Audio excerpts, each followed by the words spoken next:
What's going on? Black Renaissance here. Just installed my very first 500 series modules, the RUPERT NEVE R10 chassis, and then I have 10 RUPERT NEVE modules that I'm in the process of installing.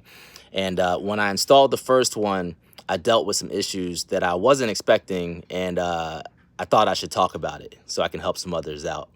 I did some research on ChatGPT, and I looked at some YouTube videos, and what it sounds like is that with the R10, when you buy this brand new, it's a very tight fit to get that card into that slot. For those that don't know what I'm talking about, the back of your module has a card that looks like that. It's got gold connectors on both sides. Sorry for the blur, but it looks like that. And it's supposed to slide right in, right? That's what I was expecting, at least, is that it's just going to slide right in, attach the screws, no big deal. But it was not going in easily for me, and I was pushing so hard that I thought I was going to break something. So I was like, let me slow down and make sure I'm doing this right. And you know what I found on ChatGPT is that it's a bit of a known issue that the RUPERT NEVE R10 has a very tight fit, especially when it's brand new. So with that encouragement, I went ahead and tried again. I just, I shined a light in there, nice and bright, made sure I was, could see what I was doing. And, just be sure that you have that card lined up inside. You shouldn't be able to wiggle it left or right if you have it lined up correctly.